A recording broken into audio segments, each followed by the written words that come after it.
Hi, we're back to Chapter 2, Lecture 2, and we are going to be talking about economic growth and economic systems.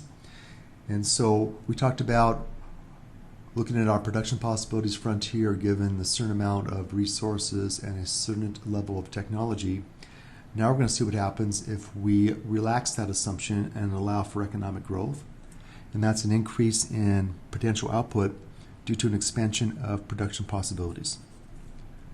So here, let me just sketch in a production possibilities frontier without any numbers.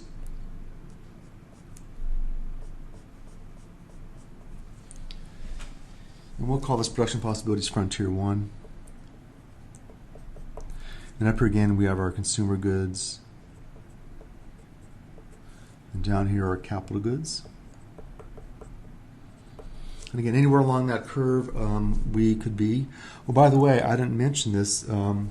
One question I didn't ask you on the lecture prior is, what is the best point on the curve? Let me bring it back. So here we have options A, B, C, D, E, and I would ask you of A, B, C, D, E, what is the best option? And the answer is we don't know. We want to be on the frontier somewhere. We definitely know that G is not good, because G we could be doing better at no cost. And so what we want is to be on the frontier somewhere, but again, the best point would be based on what the society needs. We cannot make a value judgment for the members of the society. So if they want to be more up here, that means they want to have more consumer goods today and less capital goods, which has a cost in the long run, which I'll get to in just a minute.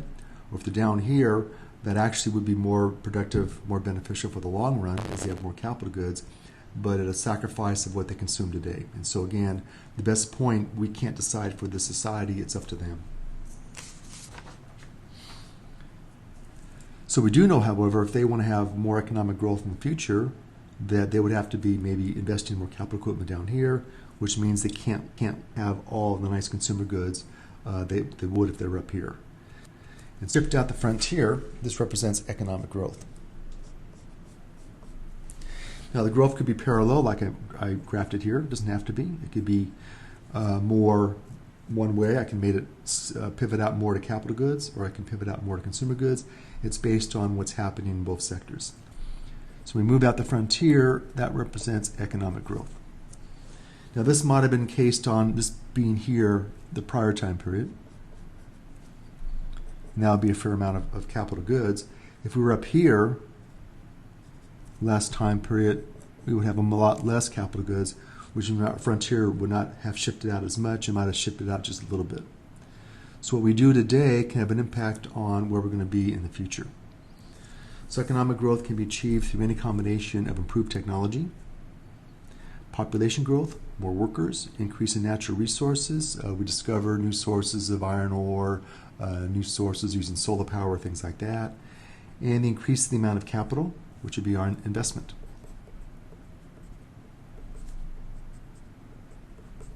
But again, economic growth does have a cost. Nothing is free. To develop better technology means diverting resources away from the production of capital goods and consumer goods. If we want to work on what's called research and development, R&D, research and development, that's going to take resources away from other sectors of the economy. Likewise for business. If IBM wants to invest in more research and development, that means you have to divert more of their workforce toward research and away from production. Likewise, to produce more capital goods means diverting resources away from developing better technologies and from producing consumer goods. So again, what we do today, there's a current cost, but what we do today has an impact on what we do in the future. So it comes down to, if you want to use more of your resources to invest in capital equipment and in new technology, our frontier can shift out further the next time period, but the cost is our living standard will be lower today. So this is one of the choices we have. It's not just what we do today, but also our decision about where we want to be 5, 10, 15 years from now.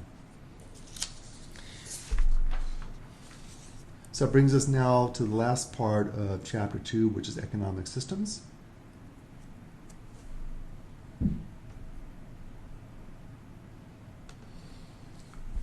So this is the type of system we use is how we go about answering those three main economic questions of what to produce, how to produce, and for whom. And so we have two broad choices. We have, and these are actually two extreme choices. We have capitalism, which would be free market economy, and that would be using markets, supply and demand, to make our decisions. So free market economy is where individuals through markets decide what to produce, how to produce, and for whom. And in these markets you have what's known as consumer sovereignty. This means the consumers are the ones who rule the economy. They're the ones who determine what is produced, and the way we do that is by how we spend our money. So if we want to buy more blue shoes, we go spend our money on blue shoes, and then the manufacturers will have to make more blue shoes or they will go out of business. And so they have to please their customers. This type of system is associated with the term laissez-faire, which means literally from French, allow them to do. And this is directed toward whom? Yes, correct, directed toward government. So laissez-faire means the government should stay out. It should allow the economy to do what they can do. And so an economy in which individuals and firms pursue their own self-interest without any central direction or regulation. Now, there's no such thing as a pure free market or a pure capitalistic economy, but this would be one extreme. The other extreme is government directive, and this would be what's known as a command economy. And here we have government entities either own resources directly and then use them, or direct private owners in the use of the resources. So it has a heavy hand of government directing the direction of the economy. It's the government that decides what's going to be produced, how the goods are going to be produced, goods and services, and for whom, who's going to get them. An economy in which the central government is either directly or indirectly sets output targets, incomes, and prices. And that would be the old Soviet Union, the USSR. They had a central planning committee that would determine every aspect of production throughout for the entire economy each and every year. And they had their one-year plan, which is the current plan for that year, and then they had their famous 5-year plans, which is supposed to be where they're supposed to be 5 years from now. Never really met the goals of their plans, but they at least pretended to. And again, there's no really pure government direct command economy except maybe North Korea right now. Even economies like Cuba, which is heavily command, has some market element. People can work for the state. They have their state job during the Monday through Friday, and then they can work their own job on the weekends, maybe small restaurants, maybe a taxi service, things like that. Most of our economies are mixed. They have a mixture of both government directive, command system, and then free market economy. And so countries answer the basic economic questions differently, but they all have a command thread. Again, maybe except for North Korea, which is pure command. And they have some kind of free market elements as well. So a mixed economy is an economy that uses both market signals and government directive to allow goods and services, to allocate goods and services. And this is with the U.S. economy. The U.S. economy is usually classified as a capitalistic system, but we have a fair amount of government involvement in our system. Much of our current political debate centers around the question of government, and it sure does. How much involvement should the government be in our economy? Right now, we're in the recession due to the coronavirus, and so a lot of debates on what kind of help should the government give the economy, give business, give unemployed workers, give renters help, and that's a major debate right now going on in our system. And again, no matter what time period you are, most of your debates are going to be about this question here, about should the mixed government directive or more private sector. Private sector means non-government, the market system.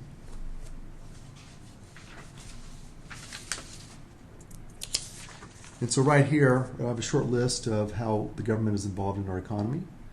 And so the government has a lot of environmental controls, a lot of standards on what you can and cannot put into the air and water, which I like. I like clean air and clean water. We have a lot of farm programs, a lot of subsidies. We have what's known as a conservation reserve program. We actually pay farmers too much, or we pay them to produce too much food. That's my cat. Sorry about that. I was talking about, the conservation reserve program. This is where, since we give farmers too much money to produce too much food, we now pay them more money to rent the land from them and take that land out of production to reduce our production of food. So it's really a messed up program there. Worker safety laws, I like those things. Consumer safety laws, I like to be, consume safe products. Sanitation laws, I like that. Zoning laws, these are laws that are for local communities that tell you what you can and cannot do with your own property. So usually you have areas zoned for residential use only, and then you have other areas zoned for business use only. Try to separate residential from business. We have eminent domain laws that allow the government to take a property at fair market value to use for public use. For the 210 freeway, they took land for that. Schools, hospitals, military bases. Laws about extraction uses of resources. So again, this just kind of scratches the surface of government directives in our economy. Anyone who runs a small business, is involved in construction, home construction, they know that there's a large amount of government direction in terms of how they produce and what materials they use and things like that, standards. And then we have lots of energy standards as well. And currently the federal government owns about 30% of all the land in the United States, and state and local government like Chafee owns another 20%. So about 50% of all land in the United States is owned by government. And so we are definitely a mixed economy. And that'll be the end of chapter 2, and then now we're going to move on to chapter 3.